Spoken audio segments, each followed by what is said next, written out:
She is back, folks. We are back with Dr. Nzinga Harrison. It's been 2 years, over 2 years. I went back in the time machine and we last recorded in April 2021. I cannot believe So too long. So happy to have you back. You have a new book, which we're going to dive into. I showed you my copy of the book, which I had to stop sticking the little stickies into because every page had a sticker on it. It was like, well, that's not helpful. I love it so Welcome much. back. Thank you. Thank you for having me back. I love you. Show me the book the book with all the tabs in it. I'm just like cracking up. It's literally exactly what I hoped, is that every page she has it down the side and she has it across the top. It's like so good. All On the these little top. color tabs. I just wanted every Well, there's single just, page for people to see themselves in there, you know? yes, but also so many resources and just, like, I definitely love, you have all these key takeaways at the end of the chapter, which is so helpful because you, as you're reading, you're like, oh, what am I going to do with all this information? Which is why I have all the tabs. But then you give us a nice, like, little chunk at the end of the chapter with all of the key stuff. So that is fabulous. So I want to dive into it. But I'm curious, like, you have so much going on. The chief medical officer for Eleanor Health, you have a podcast, you see, I'm assuming you probably see patients at some level. I don't know, maybe not. What possessed you to say, yeah, like, I should write a book because I just don't have enough in my life going on. I know. Isn't it Like, like what so what wild? happened? It's really a great story, actually. So my first podcast was In Recovery with Dr. Harrison, available wherever you get podcasts. And there was a listener who literally just sent me a message on my website and was like, if you don't have a literary agent, I assume you already do, but just in case you don't, I'd love to talk to you. And I was like, why would you assume I have a literary agent given I have zero intention to write a book? But I spoke to her and she was just this phenomenal woman, Jennifer Keene, from this organization Octagon, which actually mostly represents athletes. And she, you know, helps people publish books. She's a literary agent. And I was like, I'm never going to write a book. I don't have time. To your point, right, Brenda? I was like, as much as I would love to. And she Yeah. said, listen, Yeah. you do all these speaking engagements. You co-founded Eleanor Health. Like, this is obviously your passion. A book is the way to reach the most number of people that you would never, ever physically come in contact with. And she convinced me to do it. And then helped me find my collaborating author, Linya Floyd, who is just a joy to work with. And Linya just helped me capture all of my soapboxes and all of the things I wish, everybody knew, and really just like you said, in a way that empowers people to take action. So that's how it came to be. Yeah. That is amazing. Yeah, I love it. When you have literary agents reaching out to you, that's a good sign. I would say that's a very good sign. He's like, I'm assuming. Being right in the world if that happens. You're like, oh yes, I have so many of those. So many literary agents. Right. They're just knocking down my door. No. Well, that's fabulous. I think it was meant to be then, right? It was totally meant to be.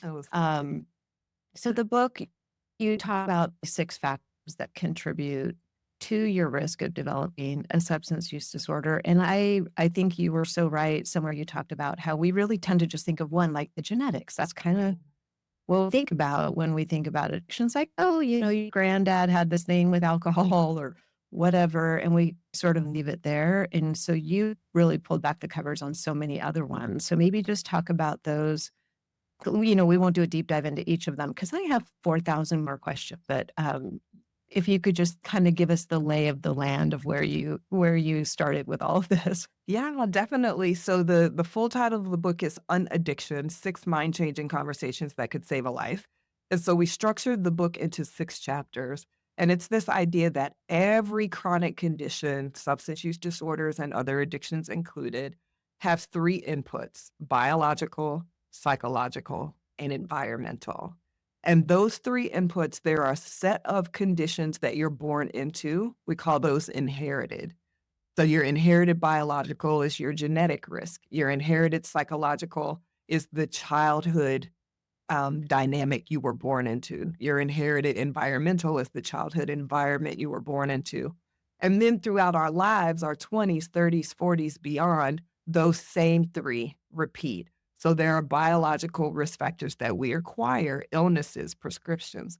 There are psychological risk factors that we acquire, relationships. There are environmental stressors that we acquire. And so the book really goes through what are those risk factors in each of those 6 buckets? How do you recognize them? So I think your tabs are probably on the, like, very tangible exercises that I give, and then also a script for how to have a conversation about that bucket.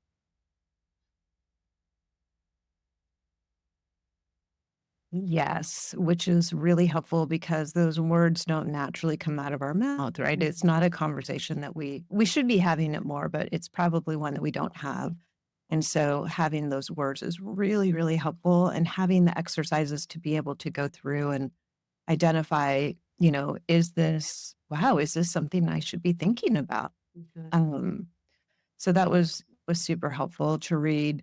And I loved, and I don't think I really heard this before, the term pre-addiction was one of those, you talk about how, like, I'm gonna shock you a little bit, like, I'm gonna give you some things that you might not feel comfortable with or you might not have ever heard before. And I have to say that pre-addiction was one of those for me. Could you talk about that a little bit? Yeah, so I even say this in the book, like, I love this concept of pre-addiction so much, I wish I had come up with it, but all credit due to Nora Volkow over at the, um, National Institutes of Health, NIDA. National Institutes of it's called drug abuse. You'll read in the book also why we're gonna throw the word abuse out of our lingo. But it's this idea, I'll start with diabetes. We used to just be like, you have diabetes or you don't. And then someone super smart was like, actually, if we could identify pre-diabetes, maybe we could prevent people from developing diabetes. This concept of pre-diabetes came, this concept of pre-hypertension came. And Dr. Volkow has given us this concept of pre-addiction, which is when we tend to think of addiction, we think of people dying from drug overdose. We think of people who have lost their family, people who have lost custody of their kids, people who have lost their jobs, people who have hit quote unquote rock bottom, which is another concept that we explore in the book. But in reality, addiction starts way before it is that severe. And so if we can identify mild substance use disorder, moderate substance use disorder, those pre-addiction stages, we have the ability to intervene, I say, before stage 4. So we wanna find that lump before it metastasizes, and this is the concept of pre-addiction.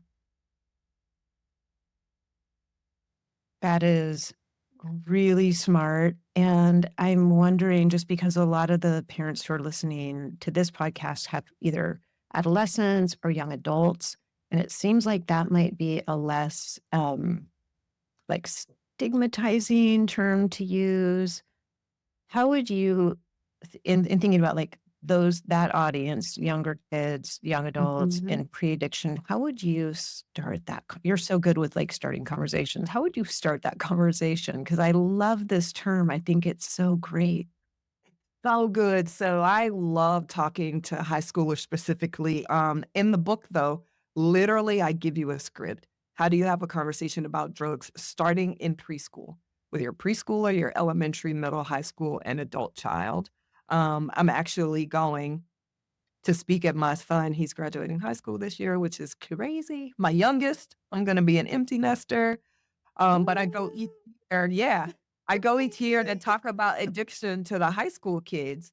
And the way to start the conversation is, what do you already know?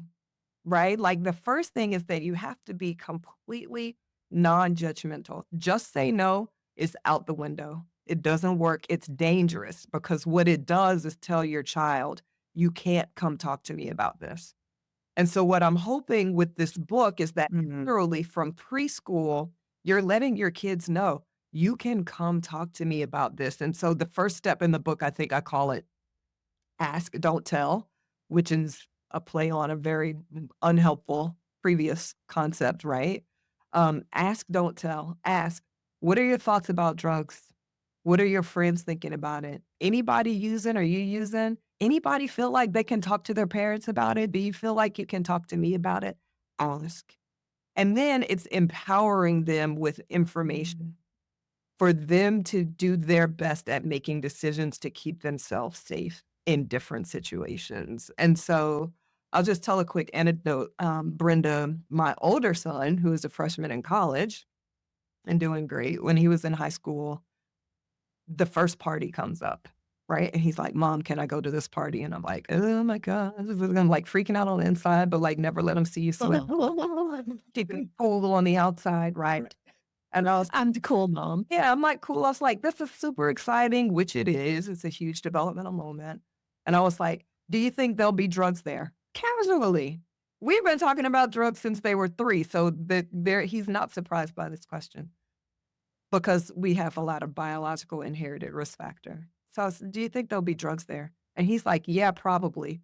I like died a little on the inside, but I kept it cool on the outside. And I was like, all right.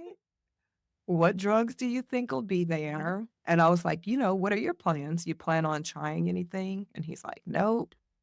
And I'm like, okay, when you're in the moment and it seems like everybody's doing it, and it's so important to be cool at this party because it is, what's your plan? And that's how you talk to teenagers, right? It's like, what's your plan? And let's equip you with skills to keep yourself safe. And the last thing I said to him was, even if you do in the moment decide to use something, how are we going to know you're in an unsafe situation? Because me and dad will be on call on demand. You're not getting in trouble. We'll help you get out of there. We'll be 10 minutes away. We'll bring you home. We'll figure it out. It doesn't matter what it is, but like, how are you going to know when you're no longer in a safe situation? Right. This is how you have the conversation with your adolescents. I think that's so smart and so uncomfortable, right? Yeah. Even for you as a doctor who deals with this all day, every day, it's still uncomfortable for you. Well, maybe, I don't know. I shouldn't put words in your mouth, but Oh, you do have that reaction of like, my mouth. oh, like this is, Figure I back. think any parent, right? It doesn't matter what you do for a job. It's just terrifying. And I know you talked about in the book how you, with your kids, you have like a code word or a code phrase that they can send to you. Enabling, like, aren't I enabling my child? How do you wrestle with that in your brain? Yeah, so I say yes, you absolutely 100% are enabling your child to stay alive. That's the bottom line. And so if you can create that conduit of honest conversation about scary things with your adolescent, this is how you keep them alive. Because do I want my child to try any of those drugs? No. I don't want you to vape. I don't want you to smoke marijuana. I do not want you to drink alcohol. Like if you can be 100% teetotaler, abstinent from absolutely everything for your entire life, that is what I would choose for you. You are an autonomous individual, and that doesn't help me. Yes. To make decisions for you, I have to equip this child to make decisions for himself.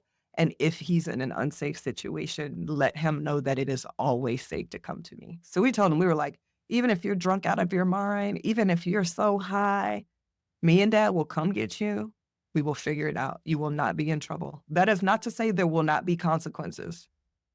There are natural consequences. You will not be in trouble. It will not Big change. distinction, That's right. It will not to change the way we right? love you.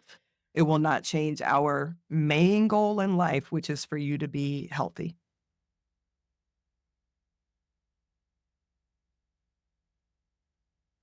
Mhm. So important. I think that's right. If it's a partner or an ex and you're trying to do this together, you gotta be on the same page with that. You can't have somebody, one parent saying, you know, "Oh, they're gonna be grounded for the next 3 months," and one That's parent right. saying, "No, we just need to get them home safe and we can." Super hard. That's right. That's exactly right. Yeah. So my husband and we have to be on the same page about that. And we started this at 3 years old. Like, I'm an addiction doctor, and so I've been, training my whole family from the time they were born because I have a very significant substance use disorder family history. And it's like, okay, how do we practice prevention? Everybody in the immediate and extended family. Yes. One of the things that I learned, one of many things I learned in the book was about the ACEs study. And I knew Mm. about the ACEs study, but I didn't know the origin of it, that it didn't start as something around trauma and substance use. Isn't that That was so fascinating? interesting, and so maybe talk a little bit about that, and also then there's the PCEs, so I think this is super important because a lot of times what I hear from parents will be, "Oh, my kiddo has a lot of these ACEs," right? And then they're like, "Well, that's a write-on, there's another part of that, the PCEs that we need to be aware of." Yes. So the origin story of the ACEs is fascinating, and we actually spoke with Dr. Felitti for the book. So special shout out and thank you to him. He was actually an obesity doctor, weight management, and he accidentally one day he used to always ask, when did your weight gain start? And he accidentally asked one of his patients when was her first sexual experience. And I think she said some shockingly low number, like 7 years old, which you automatically know. This is a history of sexual trauma.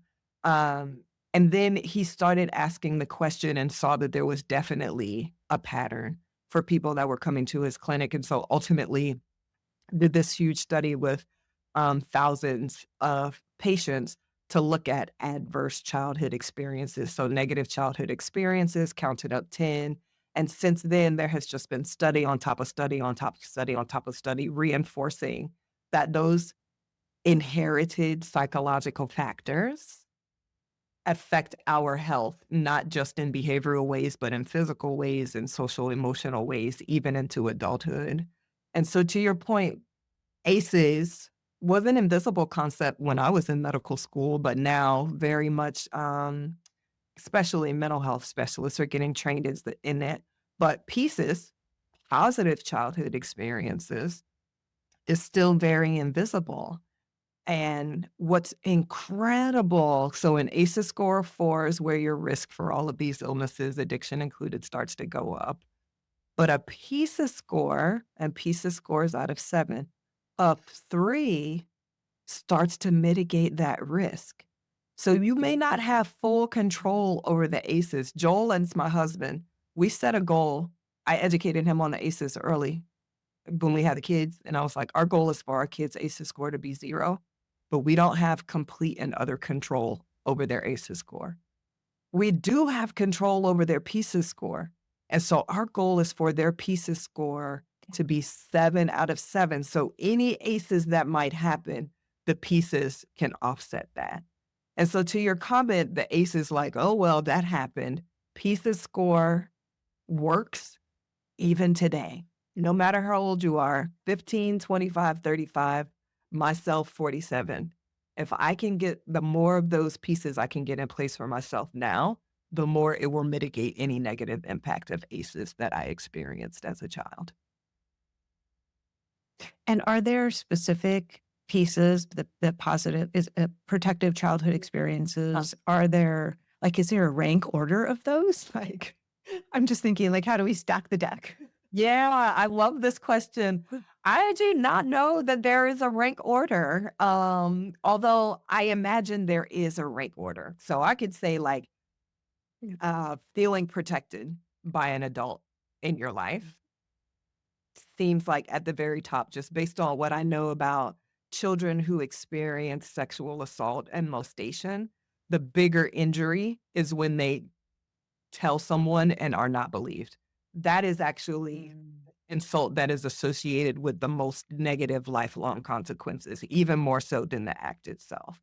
And so I would think being protected is at the top. You also think about Maslow's hierarchy, right? Like I would probably stack rank that at the top. This right now is Nzinga's opinions, not the medical literature.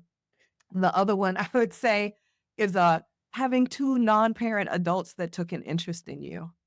And the reason I stack rank that at the top is because one, that's something we can do for other children in our lives that are not even our own children. But also, you think about whenever you hear someone give a thank you speech, they thank that one teacher that made a difference. They thank that one coach that made a difference. They thank that one member of their church that made a difference. They thank that mentor, they're fully grown adult professional people. They thank their executive coach, right? Like people taking interest in us is a neurobiological fundamental need. And so I would stack rank that. But again, in Zinga's opinion. Yes. Well, it makes sense. I mean, I love both of those. The feeling protected. I'm a huge fan of Dr. Gabor Mate, as I'm sure you are. Yes. He talks about the Mhm. trauma isn't what happened to you; it what is happened to you as a result Yeah. of what happened to you. And so often, like you said, a trauma goes either unnoticed Mhm. or undealt with. Like we Mhm. try to sweep it under the rug, like, Mhm. well, that didn't happen. We're just going to carry on and pretend like none of that happened, Mhm. which then just starts to eat away. And like you said, leading to not just addiction, but diabetes and autoimmune diseases, like all Yeah. these things that we wouldn't necessarily associate with something like an adverse childhood experience. It's That's so right. fascinating to me. Just, I don't, wow. Well, and then you talk about the environmental factors and like the neighborhood that you grow up in, the zip code. Is it the zip code? Yeah, the zip code that you are pointing to. Like, this is so amazing. Mhm. I know it's mind blowing stuff. So I do a lot of stigma reduction. I have for the last 20 years. And one of my strategies for stigma reduction for addiction and other substance use disorders is to talk about the biological component of the illness. Like it's an illness, not a choice.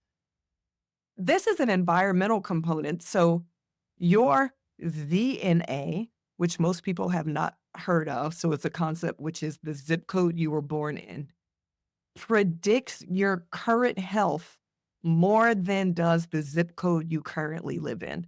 That's how strong the developmental influence is. And so what we talk about in the book is like knowing as children, for your children, generational prevention, knowing their DNA and then trying to use pieces and other strategies that we give in the book to mitigate any risk that comes from that. But then also as adults, and this is what I hope the inherited biological, psychological, and environmental chapters do for people, is just validate. Validate the experiences you have had. Validate the impact of those experiences on you today, even though they were when you were a child. Because we kind of have this idea like, yeah, I mean, get over it. You were a kid. And it's like, no, Right. physiologically, biologically, those things we experienced as children are with us today. And so, how do we recognize them and manage them? That was so fast. I think I read that twice. I was like, "What?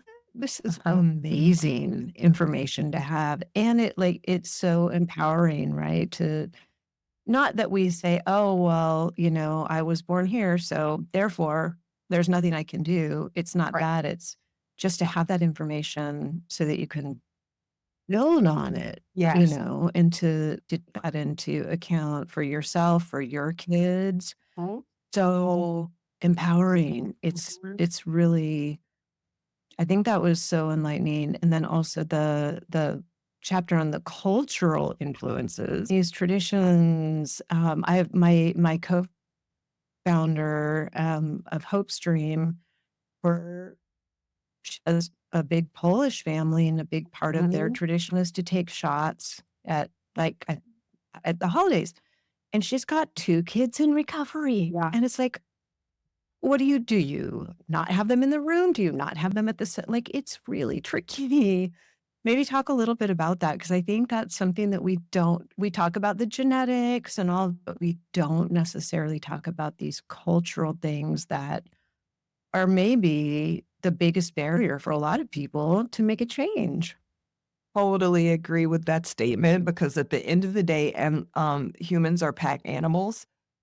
It is not just that we want to be in the pack, we actually need to be in the pack as a matter of survival, emotional and tangible.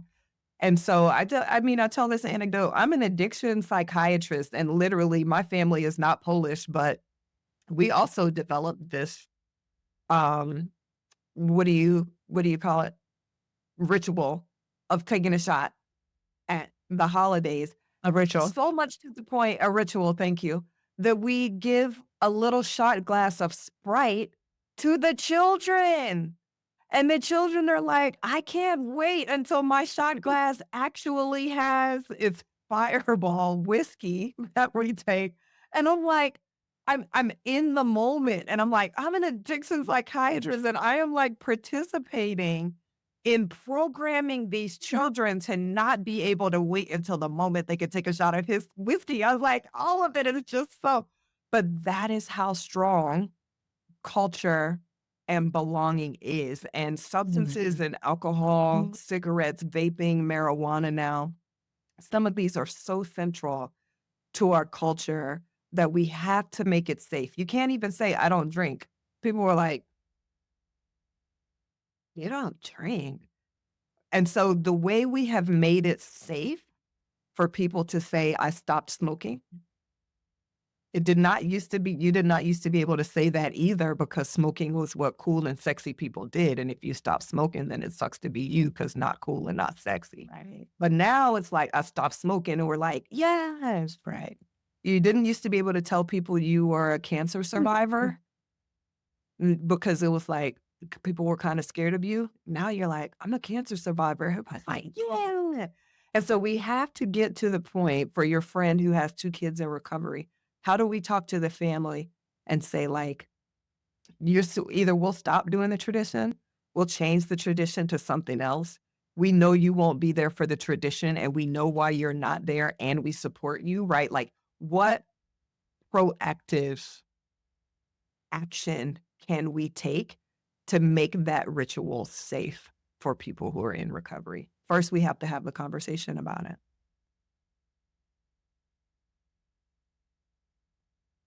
Yes, yes. It's a tricky one, and I know it's not even just this, right? But with weight loss, Yeah. so and had a friend from Hawaii, and being Hawaiian, her whole family is very large, and Mhm. she decided, I don't want the risk of being this overweight, and so she lost, I don't know, maybe 60 pounds, Wow. and her family was like, "Well, who do you think you are?"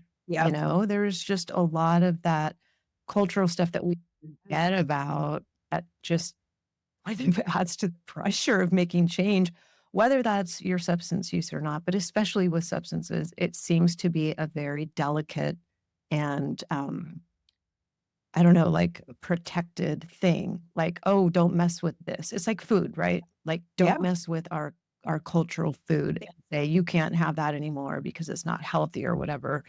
Those are fighting words, like, That's right. that's And you will dangerous, really be in dangerous it. territory to be.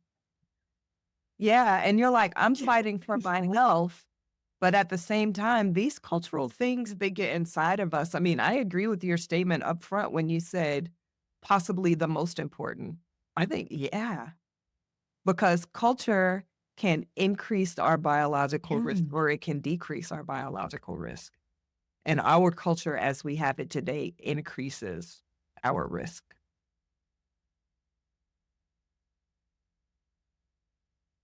Yes, for sure. I mean, if you don't have somebody that's close to you who's going to support you and, you talk and look about be your ally, like you need somebody that's going to be by your side to say, "Oh no, she's not doing that anymore," or "Hey, let's step outside while everybody's doing their shots." So important. And I would love to touch on the current, because it's been 2 years, which I can't believe, since we talked about marijuana and addiction and Xanax in and addiction in young people. And what we're seeing in our community, our parents get on our calls and they say, my kids started smoking weed 6 months ago, and I don't recognize them anymore, and they're having psychotic breaks. Mhm. And I'm wondering, have you seen this change since we last talked in 2021? Because I feel like I'm hearing a lot more. I'm not a doctor, like, I'm hosting these calls with parents, but what are you seeing around that? Because I feel like the youth culture in marijuana is just, like, tight, and it's gotta be really hard for our kids. But also there's the physical impact that's happening to them. Mhm. Um, yes, this is a thing. Definitively, the medical literature is showing it to us. So it's really pinned in the marijuana products of today are not the marijuana products that we grew up on. So if you look at the THC potency, the main two big compounds in marijuana are going to be THC and then CBD, cannabidiol. CBD is actually therapeutic in a myriad of ways. I try to get everybody to take CBD, not psychoactive, doesn't have addictive potential, doesn't drive the negative consequences.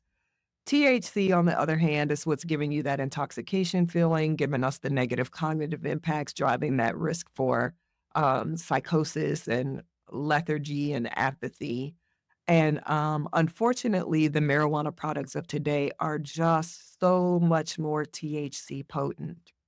So if you look back in, I'll say back in our day, assuming like we're around this, our day is the same day.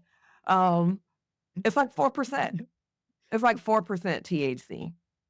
These days, kids are vaping almost pure THC products. The marijuana on the street is as high as 20%. Edibles can be even more. And so we are seeing more psychosis, more addiction, more psychosocial consequences, more injuries. And as more people use marijuana, that will continue to be the case. As marijuana THC concentration continues to get higher, that will continue to be the case. And so it is extremely important to equip our kids with the information about this. So, like I told Zaire when he was going to that first party, I was like, just to be clear, the brownies might not just be brownies. With it probably Right. aren't. I was like, if it doesn't come straight off a package, like if they have a table full of foods and drinks, just be clear, you have no idea what's in those food or drinks. And I told him, I was like, we'll drug screen you when you get home. It's not for you to get in trouble. It's for you to tell me whatever you took. So like tell me before we see the drug screen. Or if something pops up in there that you didn't know you took, we also need to know that. And so it's just being able to have those Yeah. conversations. But yeah, higher psychosis, higher addiction, higher injuries, higher social consequences, which for kids is like school trouble and family trouble. It is real. Yeah, it's so disheartening, and, you just feel like a broken record talking to your kids about, "Oh, it's dangerous." Like, it's so hard to get that across, but then what we're also seeing is the kids are starting to ask for help, like, having a psychotic break, I think, is different than, "Oh, I got kicked off the football team," right? Right. If and so they're starting to say, "I need help. I need help. Like, I'm losing my mind, literally Mhm. losing my mind." It's heartbreaking. Yeah. It's heartbreaking and it's scary. And so back to this idea we talked about pre-addiction, if we can equip our Mhm. kids, and so like I've already mentioned my genetic loading for not just substance use disorders, but also serious persistent mental illnesses, schizophrenia and bipolar disorder specifically.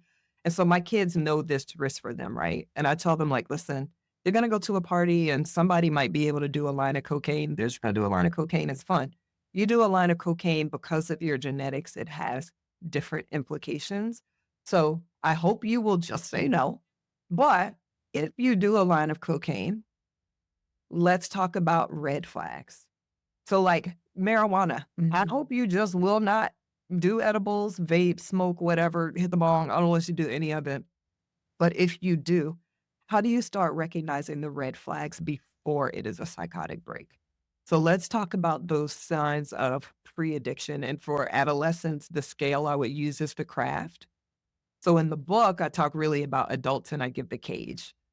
But for adolescents, it's the craft, and it's just a 5 question um, questionnaire that just asks, like, have you ever used in a car?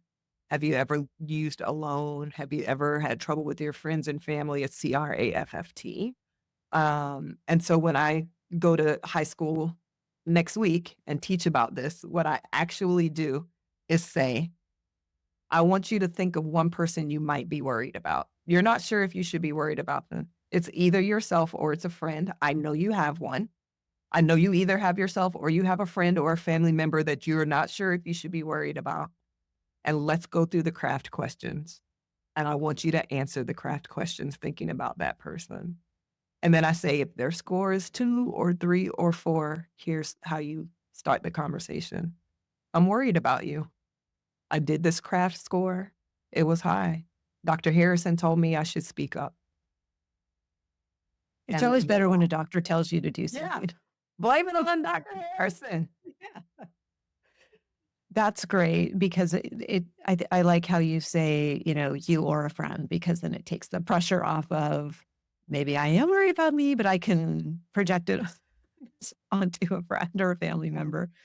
So that's really smart. And yeah, it's with our kids, I think a lot of us weren't raised having these conversations, so they do feel very uncomfortable. It almost feels like, well, if I start this conversation, then I'm giving them permission to use Right. something. And I guess it's just like they're gonna do it. If they're Yeah. gonna do it, they're gonna do it. They're We used to it's think the not same way something that they're about gonna suicide. say,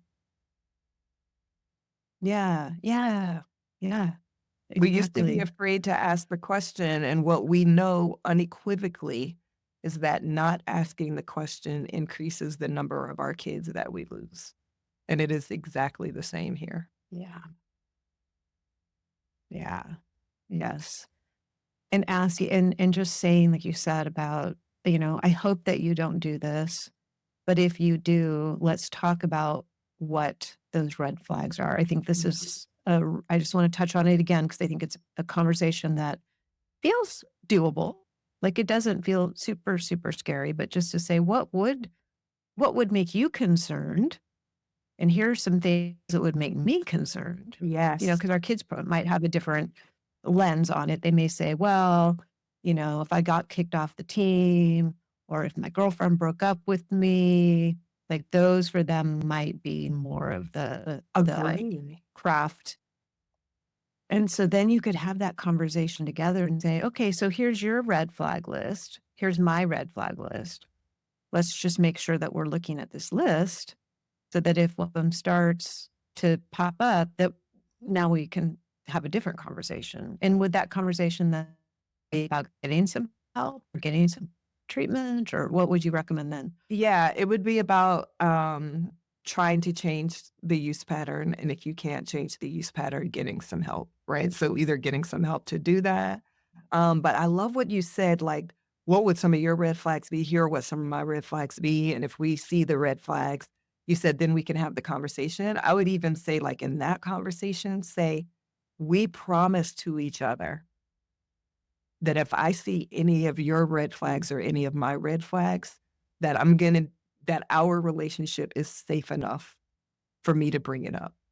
If you see any of your red flags or any of my red flags, our relationship is safe enough for you to come to me. That's our commitment to each other in this conversation. Yeah. And when you come to me, we're gonna figure it out. And figure it out means getting some help, whether that's primary care doctor, pediatrician, therapist, internet, family groups, like, there are a lot of options, but figuring it out means me and you together. Yeah. Figuring it out. Yes. Figuring it out is a phrase that I think is less scary to our kids. And, Get treatment. they're gonna stop or you're gonna get treatment. Yeah, I think that treatment word to a teenager or a young adult is terrifying Yeah, and because it has lifelong stigmatizing. implications, Yes. right? Like, you have Yes. now, if you think about how much, and we should change this, and we're working on changing this, but if you think of how much stigma comes with being branded as a person with addiction, then you're asking an adolescent to take on that stigma for the rest of their lives. Yeah. And so we That's a have to lot. know how heavy that is. Yeah. We have to know how heavy that is, and we have to let them know you won't get that stigma from me. I'm your safe person. And I saw this post on social media the other day, and it said, if I have to burn bridges to protect my child, I have all the matches. We ride at dawn. Like, your Ooh. child needs to know you will burn it down for them. Right? Like, my Yeah. kids know my mama will burn this thing down. Yes. That's what they Yes. need to know. All the stigma's gonna come, the struggle's gonna come, even if we're going to treatment, you need to know, I have the matches. Like, we will burn all of it down for you. I love that. We have the matches.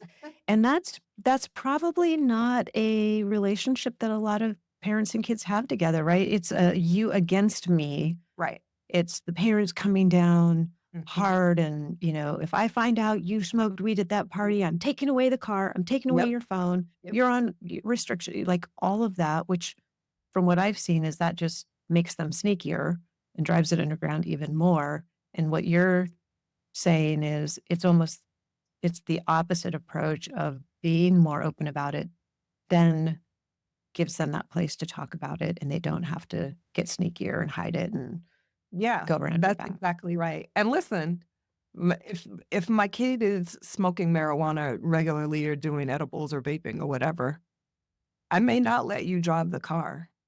But I'm gonna say, "Listen, Right. I do not wanna take this car from you because that also has consequences for me because now I have to either pay Lyft or drive you around places. But more than that, I don't want you to die.